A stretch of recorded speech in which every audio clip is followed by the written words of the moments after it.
Hello there. Hello to you who are watching this via replay. If we don't know each other, my name is Corey. I'm a husband and father, writer, speaker, passionate about seeing the world that ought to be, a world that's full of justice for everyone, dignity for everyone. What you are a part of right now is Existential Sunday, which is an extension of a podcast that I host called Existential, where we have conversations about justice, faith, and culture. So welcome to all of you who are watching via replay, which is most of you. Honestly, I think I'll just say it. I think I'm shadow banned right now for whatever reason. I think I am. So if you are watching this, it seems miraculous to me that you are. So anyway, welcome to all of you. Welcome to all of you who are watching live. For those of you watching live, I'll come back later and give you a high five in the comments and say hello to all of you who are watching, especially those of you who are part of the Patreon community. Thank you for being here and for your continued support in this journey that we're all on. Now, oftentimes this space is kind of dedicated to deconstruction. And I know I've been using deconstruction and decolonization sort of interchangeably, though if I use different words, it's because I'm saying different things. But oftentimes they're sort of conjoined, I think that's the word. And today I want to sort of separate them a bit. Because what I want to talk about today is a little bit of decolonizing the way we view the world. And I'll say what I mean by that. And any of you watching are welcome in the comments to add your commentary or retort to anything I'm saying. I think there's a conditioning that happens. Man, I'm jumping right in too. Sorry, I have no stories, no jokes, nothing funny to talk about. I'm jumping right in, right? And so maybe I'll be a little shorter today because I'm jumping right in. But there is a conditioning that happens that we're really unaware of by those with power who most times get to write our history and our stories, but at minimum, they get to edit it. They get to be the ones that determine what we will read, what we will hear, what we will know about how a nation, a power, an empire came to be. The Romans did this. The Romans had stories that they told about Caesar, about how Caesar came to be, how the Roman Empire came to be. And these stories were legend and they were myth mixed in with some actual history. But the strongest part of them was the mythology, was the idea that Caesar was son of the gods. And that was part of how they kept power. This was the threat of a Jewish Messiah, of a Jewish divinity. That's what makes this person threatening, because if people actually believe that this person is actually the Son of God, then what will that mean for our power and our hold and our grip that we have over people? This is how empires work. This is how imperialism works. And when we talk about decolonizing our worldview or our faith, what we're talking about is unwinding some of the things that should be inconsistent with what we feel at our core spiritually about how the world should work. It's unwinding those things. And as a modern day example, we are from a very young age in the United States. I remember being in school, saying the Pledge of Allegiance and singing the national anthem, pledging allegiance to the Republic before I had an opportunity to know what Republic means. Before I had an opportunity to even decide, what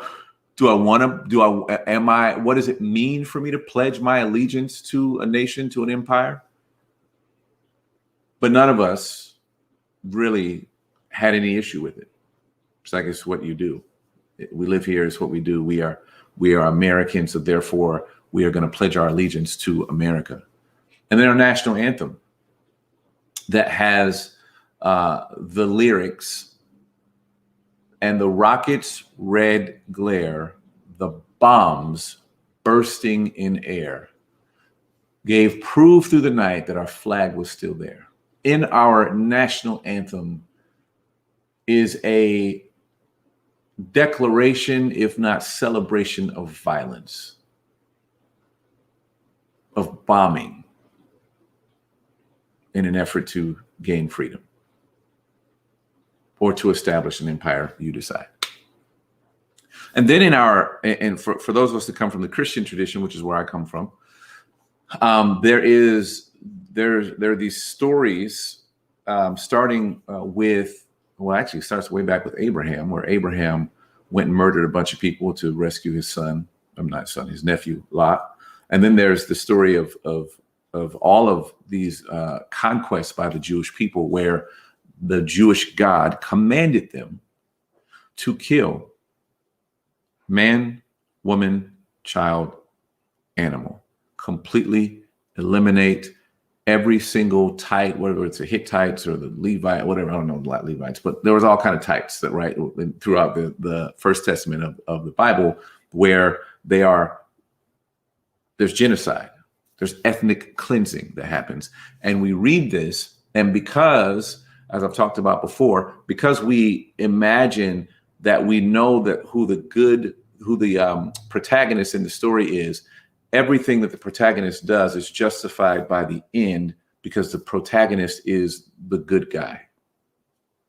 Everything that Batman does, no matter how problematic, we all go, yeah, he's Batman.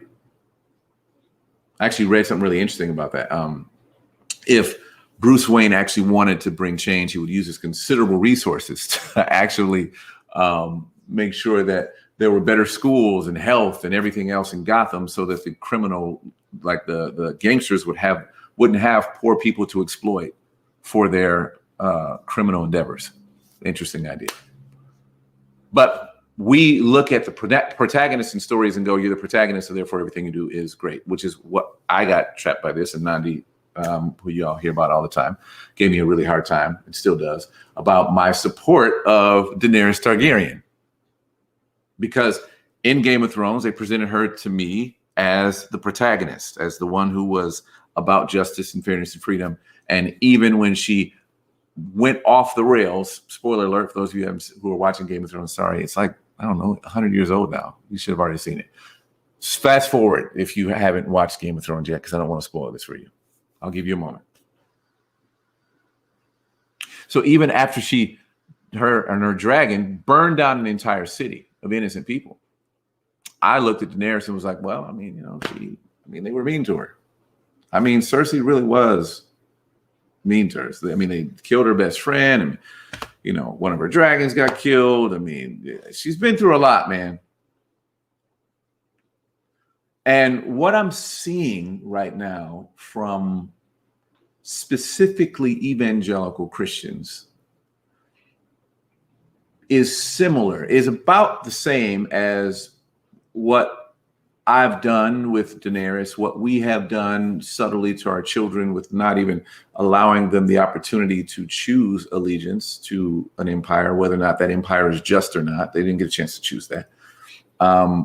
And what we see happening with some of the scripture is, without regard for whether or not we see what looks like justice in the actions of a nation state, we just go, I pledge my allegiance to them. Probably in the United States, Christians do this based on some really, really poor eschatology and theology about the end times and about our allegiance to Israel. This is what I'm talking about. Those of you who, I'm sure most of you already do tracking with me. I stand with Israel, despite the fact that we're watching heinous crimes against human beings happening by the Israeli nation state. Like, I won't, let me say this. I meant to say this in the very beginning. When we get into this stuff that's happening across the world, I realize that I'm going to get into some murky waters, and some of what I say will even be clunky, and some of what I say, you guys can even come into the comments, those of you who with knowledge of the subject, and offer some sort of retort to it. But we cannot continue to avoid it, because neutrality is violence. and treating things like there's equal responsibility on both sides when there is a clear oppressor and a clear oppressed. We have to stop doing that. Like when people are forced from their homes, when we watch buildings being bombed, when we hear of 13, I want to say it's 13 Palestinian children murdered, we cannot, for the sake of preserving our our relationships and not making anybody mad, or like whatever we're trying to preserve, we just can't do that. You know who else did that? Christians during the Holocaust did that. Church leaders during the Holocaust stayed neutral so as not to ruffle feathers. You know what? Another time that Christians did this, I've said this to y'all a bunch of times. So those of you who are watching, again, you're hearing some of the same stuff in a different context. But you know what else? What else happens during lynching, during enslavement of Black folks? This we saw from Christians, this sense of, hey, that's too murky, that's too messy, we're not going to get involved. And it wasn't just Christians, really. This was people with some sense of moral consciousness, some sense of an ethic of human decency. People were like, it's too murky, it's too messy, don't have all the facts, so I'm going to stay out of it. And here I am running into the murkiness of it, declaring honestly, I don't know that I have all the facts. I don't know that anyone has all of the facts. But what I do have is two eyes that can see, that can read, and that can understand when something unjust is happening, when those with power are exploiting those who don't have it. And we're hearing some of the same rhetoric right now about the Palestinian the Palestinian oppression. Really, we're hearing the same stuff that we hear in the United States about Black folks being oppressed. We're hearing the same stuff from people of faith. What we're hearing is, y'all need to sit down at the table and work it out, figure out. I just pray that both sides can find a way to live in peace with one another. That's easier, right? That allows you to be safer than to say those with power should be held accountable for how they wield that power. Those who abuse and exploit the poor and the weak should be held accountable. We should be mining for information, mining for an understanding of how those with power are using that power. This is where this is at the core of the whole idea of defunding / abolishing the police, is this word accountability. That we as human beings have a responsibility to hold people who wield power accountable for how they use that power. Dr. King, who certainly all of us in the United States love at the beginning of the year, January for his birthday and February for Black History Month, said injustice anywhere is a threat to justice everywhere. So we don't get to opt out of there being some injustice happening across the world if we are people who hold a consciousness of morality, justice, equality, equity, virtue, and goodness. We don't get to be like, that's their problem. It's not their problem. It's our problem. And I don't even know how we address all of it. But I do know this, that silence is violence. God, I hate that I just rhymed, but it is. Neutrality is violence. Neutrality in the face of people being oppressed is violence to those people who are oppressed. To take a position of neutrality when we're talking about oppression is violence, and you need to cut it out.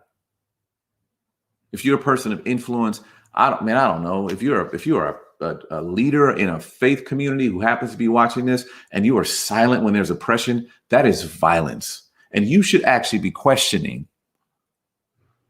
why you're in the business that you're in.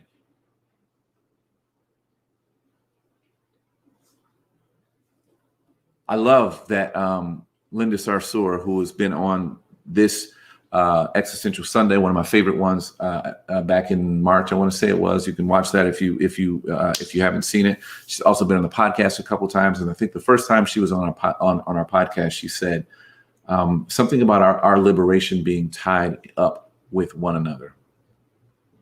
And I think that for a lot of us in the United States, we fail to act as if our liberation is connected to anyone else's. We live in a country that encourages self-motivated self-starters, go-getters, people who pull themselves up by the bootstraps and make something from nothing all by themselves. And we live in these individualistic silos. And we live there and we become so comfortable there that even in our churches and religious gatherings, there's a lot of this, your individual calling, what God has called you individually to do. And so therefore, because God's called you individually to do something, you can put blinders on and just focus on that thing that God's called you as an individual to do and disconnect yourself and disregard the liberation, the justice that other people are being denied because it's not your business, because it's not your calling. Let me just tell you straight and plain.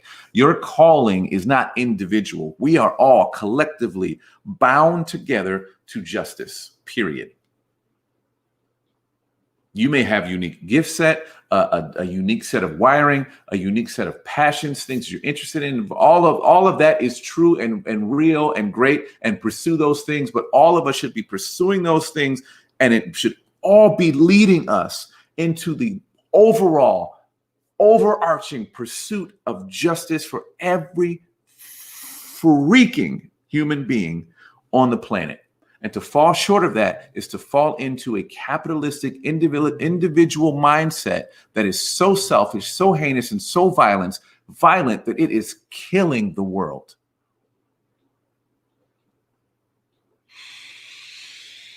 Whew. All right. Yeah, I felt this one in my gut. I still feel it. Yeah, I still feel it. This is important, y'all. It's important, man. Like we again, sometimes we'll look at people who start to poke our imagination, right? Who start to stretch our imagination and say, can we imagine a world that's different than this one? And you go, and people who don't want to do the work of walking towards that new world will say, well, what's the solution? What's the answer? Give me the solution. I hear this a lot when you're talking about white supremacy specifically. I'll hear white folks go, well, Corey, I mean, you're telling us that, like, you know, that the police are doing harm to marginalized communities. Well, what's your solution? I don't know.